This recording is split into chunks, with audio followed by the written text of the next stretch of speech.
2025 సంవత్సరం వాసవి జయంతి మహోత్సవాల సందర్భంగా 5/5/2025 తేదీన వాసవి ఆలయంలో శ్రీ కనక మహాలక్ష్మి పూజ, హారతులు, మంత్రపుష్పం, మహామంగళహారతి ఆర్యవైశ్య సంఘం వారిచే నిర్వహించారు.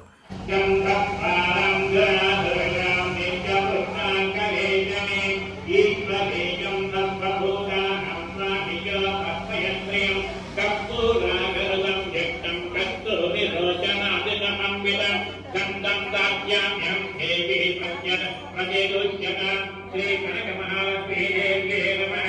గంధం సమర్పయామి. ఆభరణాన్ని మనసా కామమాగోదే వాసత్సత్యమధీమహే పద్మనాయకం రూపమన్నయత్రయం జనః కేయూరకంకణే దివ్యే నామవేగలః విభూషణ్యమాల్యాని గృహముదిపురితే. ఓం శ్రీ కనక మహాలక్ష్మీ దేవ్యే నమః. ఆభరణాన్ని సమర్పయతం ధనకద్భమ శ్రియం వాసయమే కులే మాతరం పద్మమాలయే మల్లికాంజాతి కుసుమై చంపకై సకులహితనః శతపత్రై చ కల్హారై పూజయామి హరిప్రియే. కనక మహాలక్ష్మీ దేవతాభ్యో నమః. పుష్పాంజలిం సమర్పయామి. ద్రవ్యే నమః. పద్మోద్భవాయే నమః. ఓం పద్మముఖే నమః. ఓం పద్మనాభప్రియాయే నమః. ఓం రమాయే నమః. ఓం పద్మమాధవాయే నమః. ఓం దేవ్యే నమః. ఓం పద్మిన్యే నమః. ఓం పద్మగంధిన్యే నమః. ఓం పుణ్యగంధాయ నమః. ఓం సుప్రసన్నాయే నమః. ఓం ప్రసాదాభిముఖే నమః. ఓం ప్రభాయే నమః. ఓం చంద్రవదనాయే నమః.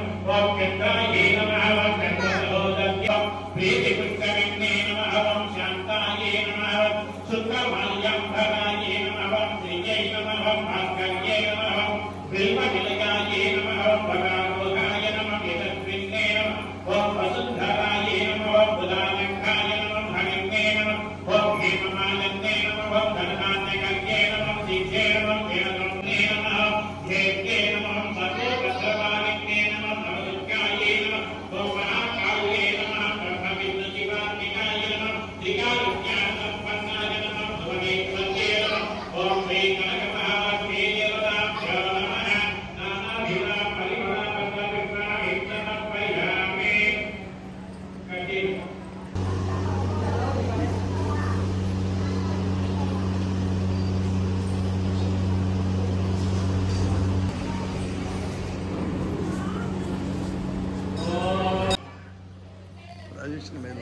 మూడు చుట్టూ వేసుకోండి. మీ చుట్టూ మీరు వేసుకోండి. యాని కాని చ పాపాని జన్మాంతర కృతాని చ తాని తాని చ ప్రత్యంతే ప్రదక్షిణం పదే పదే పాపోహం పాపాత్మా పాప సంభవ త్రహిమాన్ కృపయా దేవి శరణాగతవత్సలే అన్యతా శరణం నాస్తి త్వమేవ శరణం మమ తస్మాత్ కారుణ్య భావేన రక్ష రక్ష రమామణి. శ్రీ కనక మహాలక్ష్మీ దేవతాభ్యో నమః. ఆత్మనమస్కారాన్ సమర్పయామి.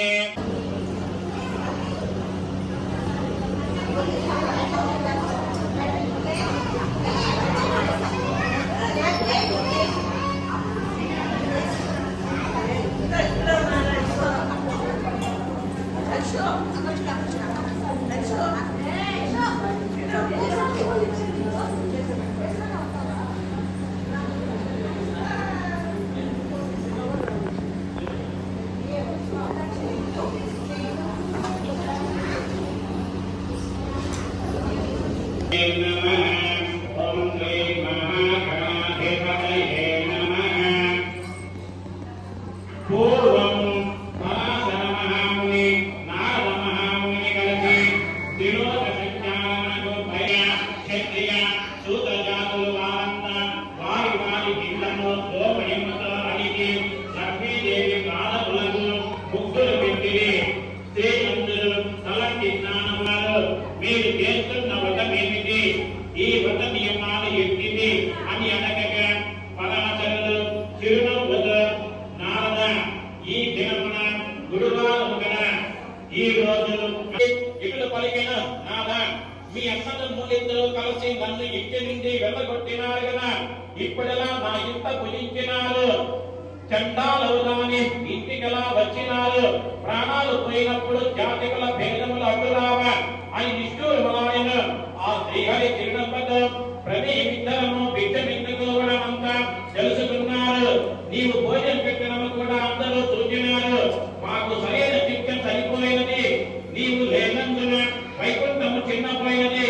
నన్ని బదులెందుకు మాకు అన్ని లోపములే జరిగినవి గాన మా వెంట రమ్ము, వైకుంఠములకు పోయినము అని పలకగా ఆ శ్రీహరి మాట అతడు తాన్ని చేసుకుని వెళ్ళదు.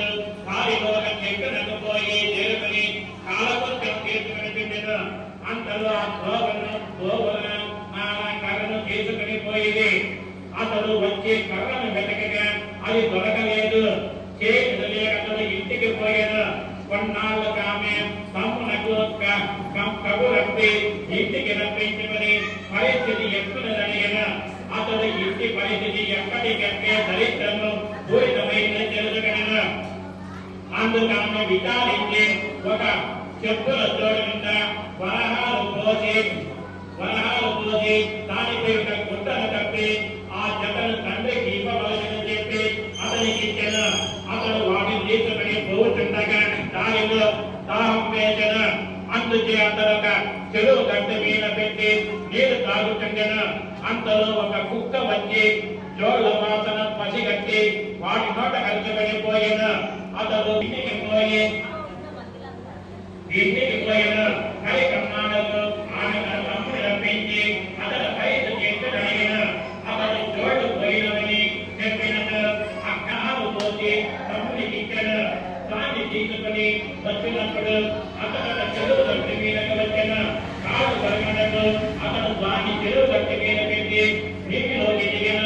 అప్పుడే ఆ త్రోవను పోతున్న కోపటి అక్కడ గుమ్మడికాయ ఉన్నట్టు దాన్ని పట్టుకొని పోయిన. ఆ బ్రాహ్మణుడు చెరువు గట్టి మీద గుమ్మడికాయను కనిపించకపోవడంతో ఇంటికి వెళ్లిపోయిన. కొంతకాలం తర్వాత ఆమె పుట్టినింటి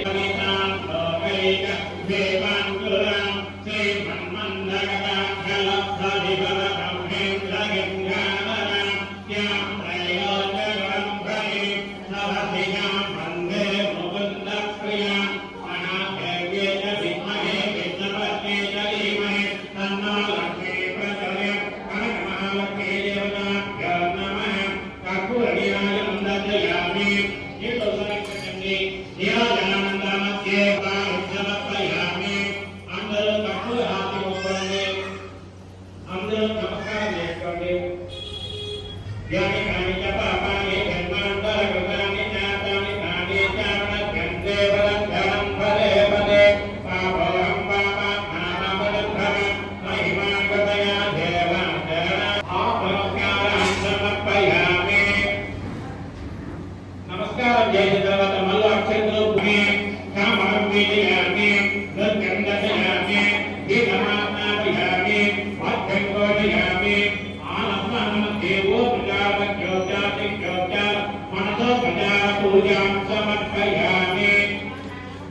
అందరూ చేతులు అక్షంతో నీళ్లు వేసుకొని ఇచ్చేయండి.